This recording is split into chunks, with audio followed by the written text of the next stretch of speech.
Hey, this is Tommy. Hey Tommy, Steve Schwartz here. How you doing? Hey, doing good, thank you. How about yourself? I'm doing great, thanks. This is still a good time for you to speak? Yeah, that was perfect. Excellent. All right. Well, thanks for your enthusiasm. Thanks for getting back to me. And I'm excited to hear that you're interested in joining the masterclass. Yeah, I'm so excited to join the master class. I feel like that's gonna be kind of not just one more resource because every resource is helpful to me in some way. But I think it'll have like an extra thing that I can add to my arsenal of stuff. So let me ask you, what led you to consider joining the masterclass? What about it appeals to you? Um, well, okay, that's a great question. I'm not sure if its mere existence is appealing specifically because there's so little out there that's not just a big like 500-page book. I think I remember you saying something about that online, and more or less they're all the same. The individual sort of attention is and the personal insight that comes from LSAT tutors I feel like is valuable, and to get it from a master class I feel is on par with getting it from somebody individually. That's kind of what it's meant to replicate. Obviously, nothing perfectly mimics one-on-one interaction, but one of the unique things I'm doing with the masterclass is that I'm orienting it around the specific needs of the students in the class. So I have a general framework, but honestly, I'm just co-creating the curriculum with the students in the class. Each week, I solicit requests on what to include, and then during each class session, we cover exactly what the students asked for. Okay, well that does make sense.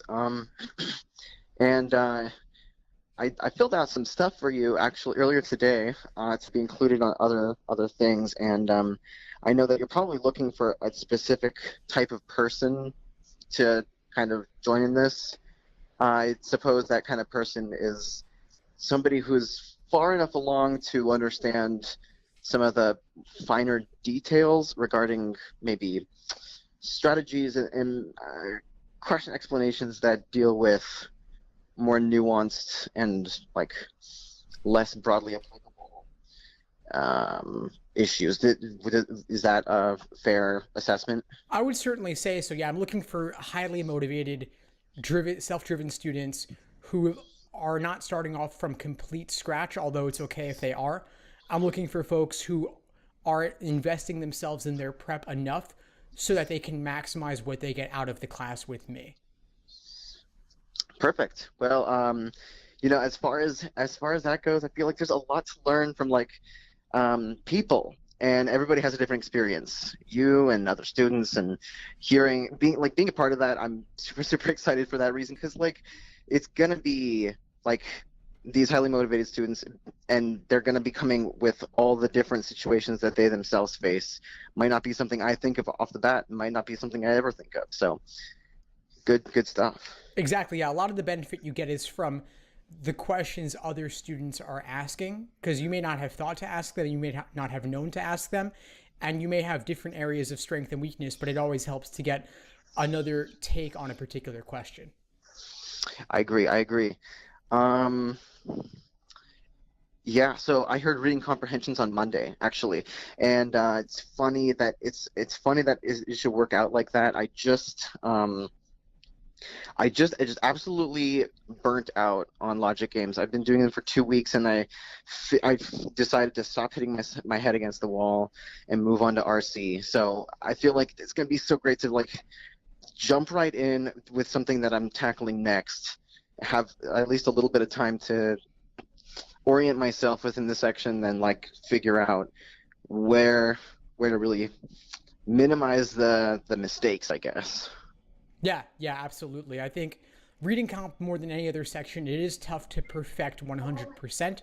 Typically, the average 170 scorer is getting perfect or maybe -1 on games, but then they are getting three wrong on each of the other sections.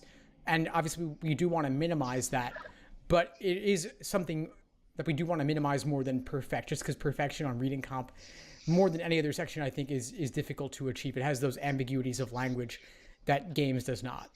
But that being said, we will work on it as much as we possibly can. So I think you're coming in at the right time. And I wasn't sure whether I was going to reopen the doors to the master class, but I think that you strike me as someone highly motivated and driven, and you'll be able to watch the recordings of the previous classes to get caught up to speed.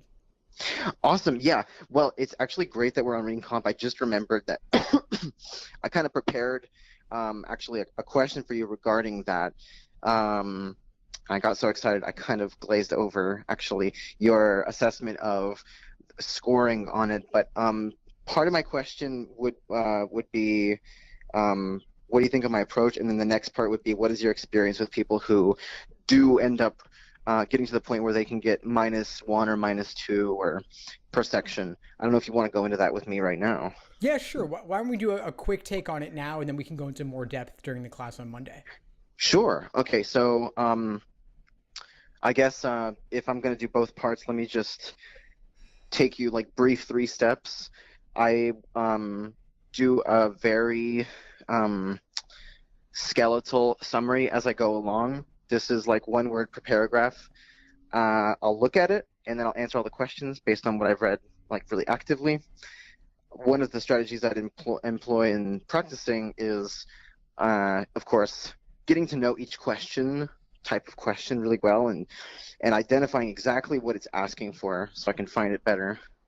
And I guess my big question is, do you have like something that you'd like to add to like those kinds of steps as I'm kind of starting RC for the first time? You have a skeletal framework of the passage, and then you have a step-by-step approach for each question. Less step-by-step and more practicing identifying exactly what the question asks for. So agree and disagree questions, I suppose, are easier than maybe primary purpose questions where you have to identify like exactly why the writer is motivated to write something like that or something along that strain. Okay, so we'll have to look into this a little bit more, because the primary purpose question and the main idea questions, those actually, you want those to be the easiest for yourself after having read the passage, because those are the most general, broad questions they could possibly ask you. So I think we want to actually reorient the approach a little bit so that you'll walk away from the passage knowing the primary purpose, knowing the main idea, and then the more inferential questions that come later could actually be a little bit tougher, and that's okay. I see. So maybe instead of I wouldn't sharpen the contrast between the hard and easy questions as much as I will do in this next question.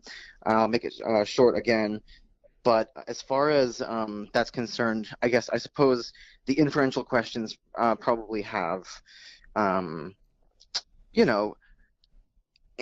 patterned answer choices, patterned questions that after enough repetition, you start to recognize that maybe I haven't gotten to that point yet, but that would be one of my primary goals before I take it in June. Yeah, there certainly are patterns. I think there are especially patterns in the tempting wrong answer choices and the discouraging right answer choices. In reading comprehension, more than any other section, it is a matter of process of elimination, because you're rarely going to love the wording of the correct answer. So it's more about eliminating the wrong ones, and then whatever's left, even if you don't love it, you do have to pick it by process of elimination. All right. Well, I think that's a great start. I'm not sure if I know that you've got a lot of people to call, though. Yeah, but this was definitely helpful for me, Tommy, just to know where you're at going in for the master class on Monday. So I'm going to note the particular questions you raised about reading comp approach, and I'll incorporate them into Monday's class. Okay, awesome. Thank you so much for calling me tonight. Of course, Tommy, my pleasure. I'll send over everything to get you set up for the class, and I'll look forward to seeing you Monday. Thanks a lot. See you later. Bye-bye. My pleasure. See you. Bye.